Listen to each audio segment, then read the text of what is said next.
in the Quran is so powerful that Allah mentioned human being as a clear sign for its existence. Yeah, it's not you just see? a coincidence. No, it's not. Because why? Sorry, can we move aside? Sorry. Because these guys shouting. You know what I'm saying? I want to be clear. You know what I'm saying? So what was saying, Alex, yeah? So you can see the manifestation of the wisdom or the effects of the wisdom of the Creator. You understand? And likewise, you can see the power and the ability. You understand? If this is the case, there is not any doubt. We are here for a purpose. Yeah, 100%. Do you agree with that so far? 100%. Logic dictates that the one who knows our purpose in this life must be the one who made us. Yeah. Do you know why? Because imagine, I always mention this example. Imagine I'm the first person to make this phone. Yeah. No one made this phone before me. No. In order for the people to know what is my purpose of making this phone, you come to me. Because I made it. It's a logical argument. You see, you're not going to go to the butcher. No. Or maybe the butcher will tell you something that you like, but he's not going to give you the correct information. You understand? Logic dictates you're going to come to the one who made it. Okay? If this is the case, therefore, from Islamic perspective, which is a logical way, I'm going to explain it and tell me if you agree with it or not. Based upon the Creator's wisdom and justice and ability, He chose people amongst us in order to tell us what is our purpose in this life. Why? Why He never left it up to our intellect and our feelings? Because our intellect, our feelings, we have a limited intellect. We have a limited, our feelings is subjective. You see? Okay. So logic dictates the absolute truth, and the objective will come from the Creator. You understand? So when He chose people amongst us, Alex, He did not just send, He said, you know what? Go claim to be a prophet of the Most High. Because you know what? Claiming to be a prophet of the Most High, that is the greatest claim. There's two types of people claim that. Either the most truthful person or the biggest liar. Because remember, you're not claiming to be a messenger of the queen or king or a famous guy. You are claiming to be the messenger of the one who created this tremendous creation.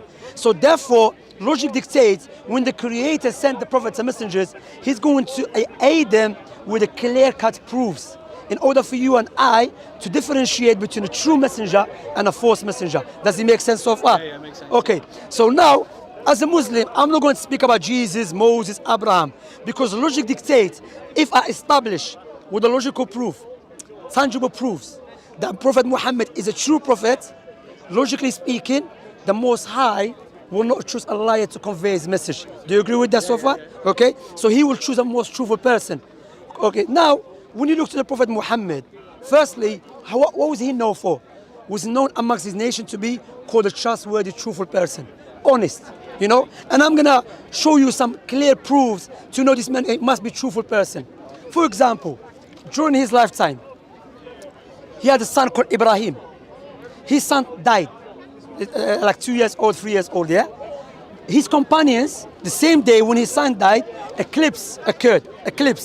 So the companions, his disciples, were not familiar with eclipse. Therefore, it's a miracle. Therefore, the reason the Prophet Ibrahim, the Prophet's son, died, that's why there's eclipse. The biggest liar will try to utilize any opportunity to back up his claim. So what he could have said, you see, I told you I'm a prophet of God. Look what happened, eclipse. But what he said, no, what has occurred, it has nothing to do with my son's death and no one's life. This is from the signs of the Most High. When you see it, rush to the prayer. What he did, he's an honest person. He didn't connect them to himself. He connected them to their Creator. Yeah. When you see that is a sign from your Creator, that is not the attribute, characteristics of a liar. Because a liar will look for any opportunity to justify his lies. Do you agree with that? Okay. Another one, for example, another one. When his wife, she was accused to be an adulterer, what he could have done, he could have just made up a story. Or he could have said, you know what, my wife, she's not adulterer. God told me. He had to wait 1 month while the people around saying his wife is adulterer. And we know, we are man. You can accuse me, accuse my friend, don't accuse my wife. The most dear one for me after my mother, don't accuse her to be an adulterer. What he could have done, but he didn't do that. He waited 1 month. Why? Because he knows he cannot make up something on behalf of God, the Most High. Understand? So that is clearly shows this man who was honest and truthful. Likewise, let us see if he was honest, more proofs. When the Prophet Muhammad was in Mecca, the Arab pagans, his people, they were torturing him. Okay? Then Allah gave him the permission to migrate from Mecca to Medina, another city. It was back then, like take you a month by traveling on horses, yeah? When Prophet Muhammad was about to leave, he told his cousin, there's some Arab pagans here have left something with me. Give it back to them. Wait. This guy is a liar. If he's a liar, what could have done? These people already were about to kill me. Let me take their stuff. No, he said no. He said, give it back to them. He said, oh, his cousin Ali. He said, Ali, stay behind. I'm going to migrate. You follow me after. Give their items back.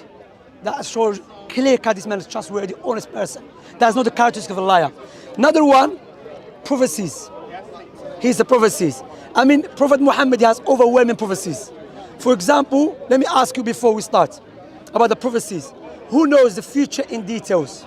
I don't know, but you tell me. I'm not. No one. Logically speaking, who knows the future in details except the Creator? Exactly. Yeah, because if I made the phone, if I made the watch from scratch, no one knows about the watch better than I. Yeah. I have the knowledge about every bit because I made it from scratch. You understand? Yeah. It's a logical argument. So now the Creator, but now when Prophet Muhammad was prophesying, let me give you some prophecies. Prophet Muhammad said there will come a time. This hadith speaking about Prophet Muhammad saw type of people getting punished. And he said one of them, he will make up a lie in the morning. In the same morning, his lies reach far east, far west. In the same morning. What we have to understand, Alex, back in those days, in order for me to travel from London to Cardiff, will take me 3 days.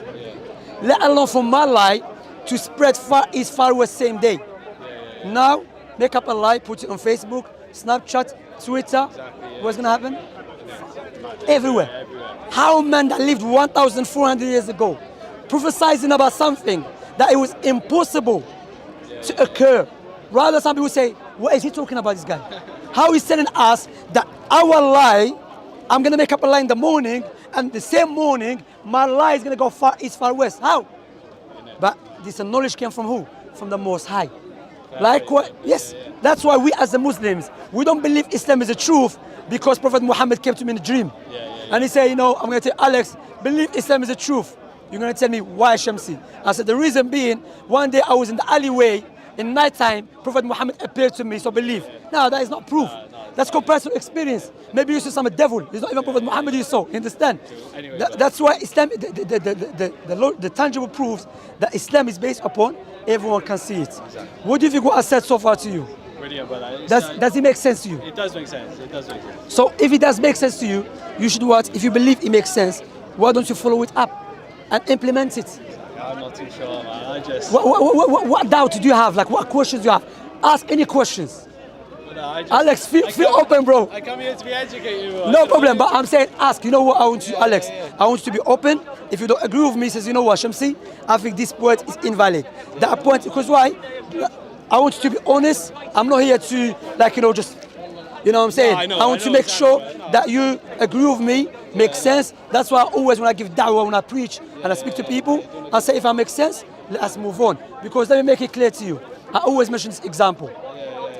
If I give you £2 million as a gift, I say, Alex, I'm a billionaire, I like the way you're speaking, I respect you, I'm a billionaire or trillionaire, take this £2 million as a gift. What would you say to me at least? What would you say? I say, thank you very much, but if you, what would you say if you take it at least? Would you not remember me all the time? All the time. Yeah. All the time, and you're gonna thank me for that? Yeah, okay. But now I will give you £2 million on the condition, give me your 2 eyes. No chance. No chance. Why? Because your eyes is more valuable than £2 million. So why don't you thank and remember the one gave you eyes for free? True, brother. You see? You know what I'm saying? Look, you see, that's what Allah said. Allah in the Quran, He said, if you try to count Allah's blessings on you, you will never be able to do so. You understand? That's what. Anyway, brother, please think about it. Let me give you a leaflet to read. No worries, brother. Alex.